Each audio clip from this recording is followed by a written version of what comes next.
Bora começar sobre as leituras de novembro. Estamos chegando no finalzinho do ano, tô muito feliz que eu vou conseguir fazer os vídeos todos os meses dessas leituras. Falta de dezembro ainda, né? Mas vai dar certo. Tô aqui com os livros que eu finalizei em novembro, que foram 5 livros. E quero comentar um pouquinho sobre eles com vocês.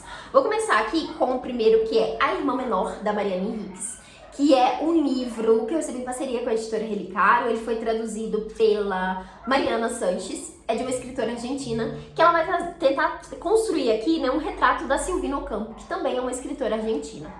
E eu achei um livro interessantíssimo. São duas autoras que eu não conhecia, assim, nunca li nada delas, não sabia tanto sobre a vida de nenhuma das duas. E da Mariana continuo sem saber, né, porque eu só conheço a escrita dela, mas a construção que ela faz sobre a Silvina aqui é super interessante. Ela era uma autora que estava envolvida em várias polêmicas, vários boatos, assim, umas coisas bem esquisitas, bem, enfim, peculiares ali. Ela era uma mulher muito inteligente também. Os livros dela, né, os contos dela principalmente, trazem um pouco dessa esquisitice, né? Tiveram críticas muito específicas ali a respeito da literatura dela. E ela também era uma mulher um pouco perversa, assim. E aqui nesse livro, a Mariana vai tentar construir um pouquinho dessa personalidade dela, contar um pouco desses casos, através de entrevistas que ela faz com conhecidos dela. Então, ela vai tentando ali apresentar esses detalhes. E é muito interessante porque, assim, ela vai fazendo isso de forma realmente estruturada aqui, né? Mostrando quem falou o quê. Até pra gente ver quem que tá trazendo histórias contraditórias ali, né? Tem gente que confirma certas coisas, tem gente que nega outras coisas. Então tem muito dessa percepção das outras pessoas a respeito dela, né? Pessoas próximas mesmo. E ao mesmo tempo ela também tá trazendo essa coisa dessa recepção mais pública ali, né, de como ela era vista, enfim, e fazendo suposições, né, do que ela esperava, de como ela via tudo isso, enfim. Achei incrível a escrita da autora, a forma como ela construiu essa história. Fiquei super curiosa pra ler aí os livros da Silvina. Aqui no Brasil a gente tem 2 livros dela de contos, que é A Fúria e As Convidadas, já estão aí na minha lista de desejados, quero muito conhecer a autora, e também não é mais da Mariana Enríquez, porque eu gostei bastante da escrita dela. Daí, outro livro que eu tenho aqui também foi recebido em parceria com a editora Relicário. É Os Órfãos, tem tradução da Adriana Lisboa, publicado pela escritora Bessura. E esse livro tem uma premissa muito interessante. Aqui a gente tem 2 crianças, 2 irmãos, que foram adotados ali por pais que têm visões pró-nazistas. Eles são 2 crianças alemãs, ali pós-Segunda Guerra, e foram adotadas por esses pais que têm essa visão pró-nazista. Então são pessoas super racistas ali e que moram na África. Então essas crianças são mandadas pra lá com toda essa ideia ali que eles têm de trazer, né, pessoas brancas ali para se reproduzirem naquele país. Então é com essa visão, com essa questão toda que a gente tem aqui, os personagens indo morar com esses pais ali. E o livro é narrado em primeira pessoa, pelo personagem, pelo menino, né? São gêmeos. Eles são gêmeos? Agora eu tô confusa, acho que eles não são gêmeos, não. Eu que coloquei isso na minha cabeça porque aqui na foto eles estão parecendo gêmeos. Mas eles são irmãos e é narrado pelo menino. E eu queria muito ter gostado mais desse livro, porque eu realmente achei a premissa interessante. Acho que é um tema que gera um debate interessante, traz uma complexidade interessante aqui, pensando nessa visão, né, das crianças ali que vão precisar lidar com tudo isso, que são vistas ali como superiores mesmo, né, e estão o tempo todo ouvindo isso. E aí a gente tem um personagem que foge um pouco disso, ele não concorda com isso, ele quer voltar pra casa dele. Então assim, tem uma complexidade interessante para se trabalhar aqui, mas eu senti que foi mal executado. Eu não gostei do fato da história ser narrada em primeira pessoa, porque essa narração em primeira pessoa é com o personagem se distanciando um pouco e tentando contar a história ali meio que olhando de fora, sabe? Foi essa sensação que eu tive. E daí pensando assim, eu fiquei, por que trazer essa narração em primeira pessoa, né? Se vai ser esse olhar de fora, me faz muito mais sentido que seja uma narração em terceira pessoa. Então eu não consegui criar essa conexão com o personagem, eu não consegui entender bem ali o que ele estava pensando, o que ele estava sentindo a respeito de certas coisas, porque ficou muito vago, assim, sabe? Eu senti que ficou muito no ar ali as coisas. Enfim, não gostei tanto disso. Eu acho que faltou um pouco aprofundar mais nessa visão do personagem, principalmente por ser uma narração em primeira pessoa. E daí isso acabou me decepcionando um pouco. Ainda que a história em si seja muito boa, né? Tem personagens interessantes aqui. Eu acho que a autora conseguiu elaborar bem certas reflexões ao longo da leitura, mas me decepcionou um pouco. Queria realmente ter gostado mais desse livro aqui. Me conta se você já leu, se você teve uma experiência diferente aí. Daí agora, o próximo livro que eu li foi História de Amor do Novo Milênio, da escritora chinesa Kan Shu. Esse aqui tem um vlog específico aqui no canal, que eu comentei um pouquinho sobre ele, porque foi o primeiro romance chinês que eu li. Eu nunca tinha lido nenhum autor chinês, então essa aqui foi a minha primeira experiência, e foi uma experiência bem esquisita, tá? Esse livro foi publicado pela Fósforo, também recebi em parceria com a editora, que é parceira aqui do canal, e esse tem tradução direta do chinês, da tradutora Verena Veludo Papacideiro. E gente, esse livro aqui é esquisitíssimo. Aqui a gente tem vários personagens, várias histórias que vão se interligar aqui, de personagens que estão passando por situações bem esquisitas. Pra vocês, só pra poder mostrar um pouquinho aqui da sinopse, porque é difícil contar o que se trata desse livro. Aqui a gente tem algumas mulheres estão à procura da felicidade do amor a fim de abandonar a precariedade de seus trabalhos enquanto operárias. Então, a premissa inicial do livro é essa, são essas mulheres ali que trabalham, ou trabalhavam, né, em fábricas ali, indústrias, enfim, estão querendo fugir disso, estão querendo buscar essa felicidade, buscar esse amor. E essa é a grande questão aqui do livro. A gente tem todos esses personagens trazendo essa reflexão do que é essa felicidade, o que é esse amor, como é que se constrói tudo isso, como é que se chega nesse lugar, como que essa visão pode ser diferente para cada pessoa. E tudo isso é contado aqui de uma forma muito esquisita, muito, muito esquisita mesmo. Acho que foi um dos livros mais ilógicos que eu já li, assim, porque as coisas vão acontecendo e nada faz sentido, sabe? A personagem às vezes tá num lugar e do nada tá em outro, e tem conexões ali que você fica, o que tá acontecendo? Mas ao mesmo tempo tudo se interliga, dá pra tirar reflexões interessantes, né? Tem pontuações diferentes aqui pra se pensar sobre esses pontos, e assim, ainda que tenha sido uma leitura muito doida, muito esquisita, eu gostei bastante da experiência. Então fica aqui essa recomendação, caso você se interesse por leituras meio doidas ou queira conhecer um pouco aí da literatura chinesa. Acho que esse livro aqui tem uma perspectiva bem diferentona aqui. O que me fez interessar por esse livro foi o fato da autora já ter sido indicada para ganhar o Nobel de Literatura. Inclusive, ela meio que perdeu para Han Kang em 2024. Foi esse ano que ela ganhou? Acho que sim. Então ficou meio que entre as duas aí, pelo visto. E, enfim, foi um dos motivos de ter me deixado curiosa aí para conhecer a autora. Esse aqui é o primeiro livro da autora traduzido aqui no Brasil, que foi traduzido aí pela editora Fósforo. Inclusive, fica a recomendação se você quiser assistir o vlog que eu fiz sobre esse livro. Comentei, fiz comentários, né, enquanto estava lendo ali, ficou bem divertido, eu gostei bastante. E aí agora a próxima leitura é de uma autora que ganhou o Nobel de Literatura, porque eu estou com esse projeto de ler todas as mulheres que ganharam o Nobel. E eu peguei para ler no último mês o Amada, da Toni Morrison. E gente, que livro incrível, eu adorei esse livro. Da Toni Morrison eu já tinha lido um outro livro que é O Olho Mais Azul, e eu gostei bastante, apesar de ter algumas ressalvas ali com a história, mas esse aqui eu achei incrível. Aqui a gente vai acompanhar a história da Seth, que é uma ex-escrava, e ela mora nessa casa ali com a filha dela, que é a Denver, e elas são meio isoladas ali das outras pessoas, não tem muito contato com outras famílias, com nenhuma das outras pessoas ali.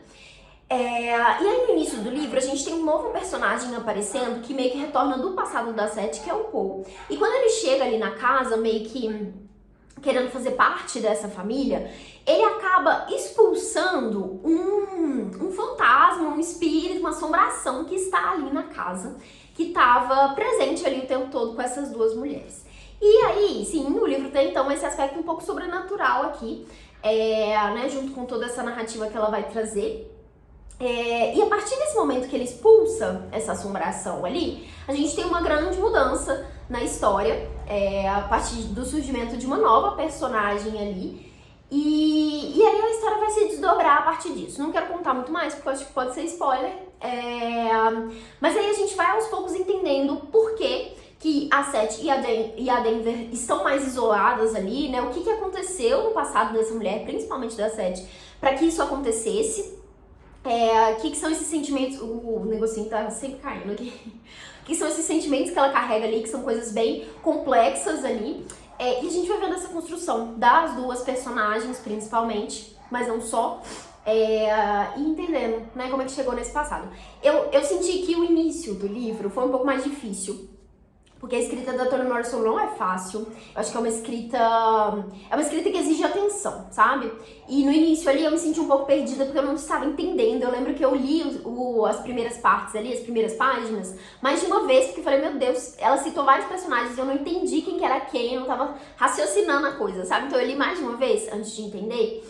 E também li sobre o que era o livro, qual que é a história que a Toni Morrison se baseou para escrever esse livro, que ela se baseou numa história real. E isso me ajudou super a continuar a leitura. Então eu meio que peguei um spoiler ali sobre isso. E aí tudo ficou mais claro pra mim, e aí eu consegui avançar a leitura com mais facilidade, porque eu senti realmente que o início foi meio truncado ali, porque eu não tava entendendo o que tava acontecendo, e parecia que a cada momento surgia um novo mistério ali, sabe? Assim, o que é isso? Quem que é essa pessoa? O que tá acontecendo? Como que isso aqui se interliga com todo esse resto aqui?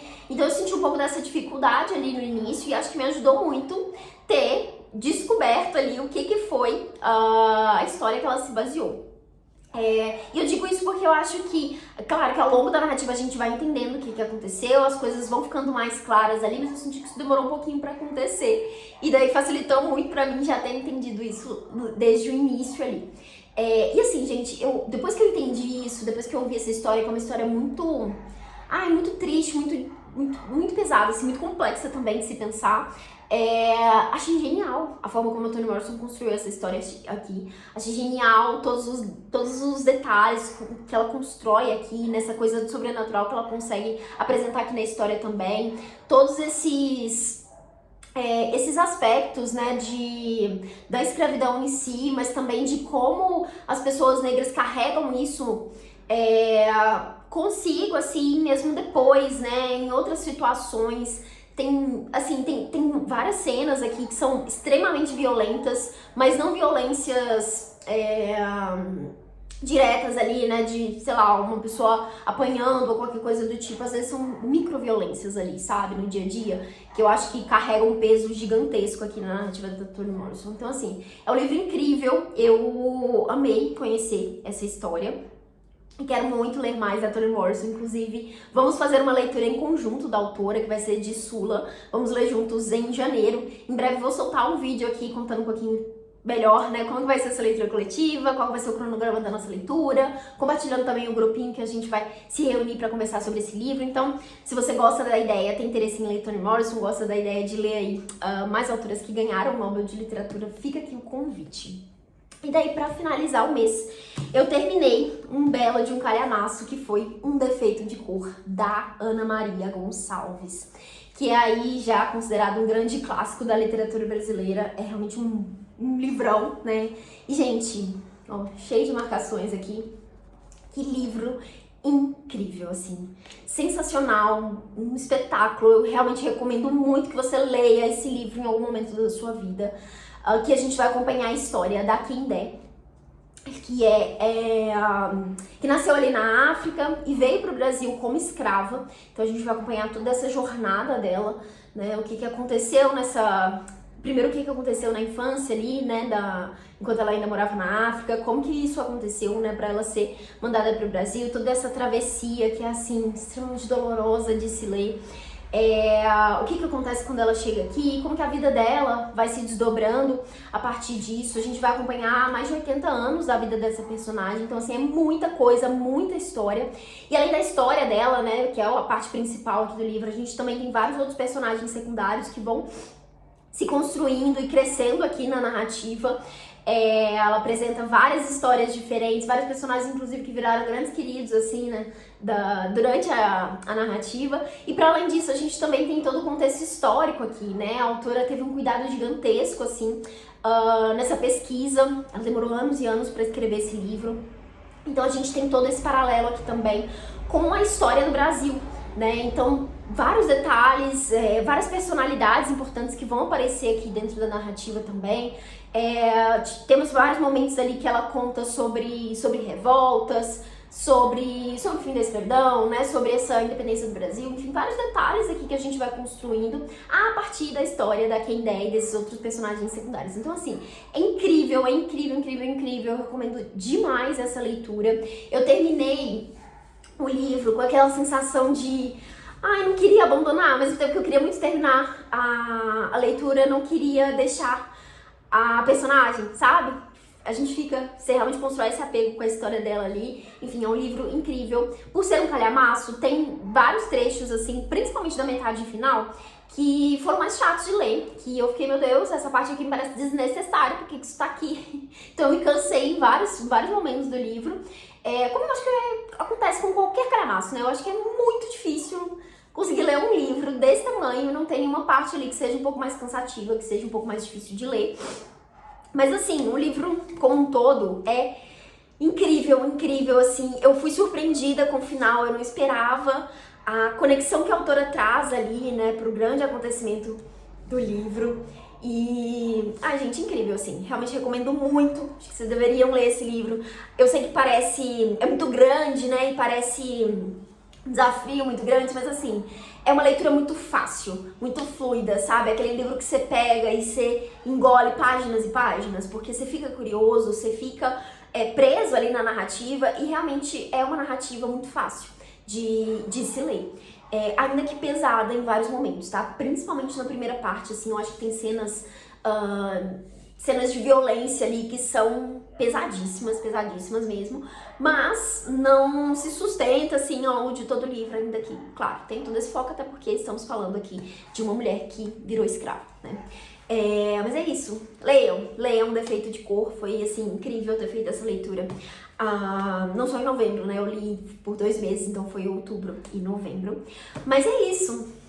Fechamos então as minhas leituras de novembro. Espero que vocês tenham gostado de ouvir um pouquinho dessas experiências de leitura. Opa, deixa eu virar um defeito de cor. Esse livro tem essa sobrecapa, né? E daí não dá nem pra ver o título do livro aqui. Mas espero que vocês tenham gostado de ouvir um pouco sobre essas experiências de leitura. Me conta aqui embaixo se você já leu algum desses livros ou o que você leu aí de melhor em novembro. Vou adorar ouvir outras indicações. Se você chegou até aqui, não esquece de deixar uma curtida. Se inscreve no canal se você ainda não foi inscrito e aproveita aí para compartilhar o vídeo com outras pessoas. Vejo vocês em próximos conteúdos. Desejo boas leituras e até a próxima. Tchau!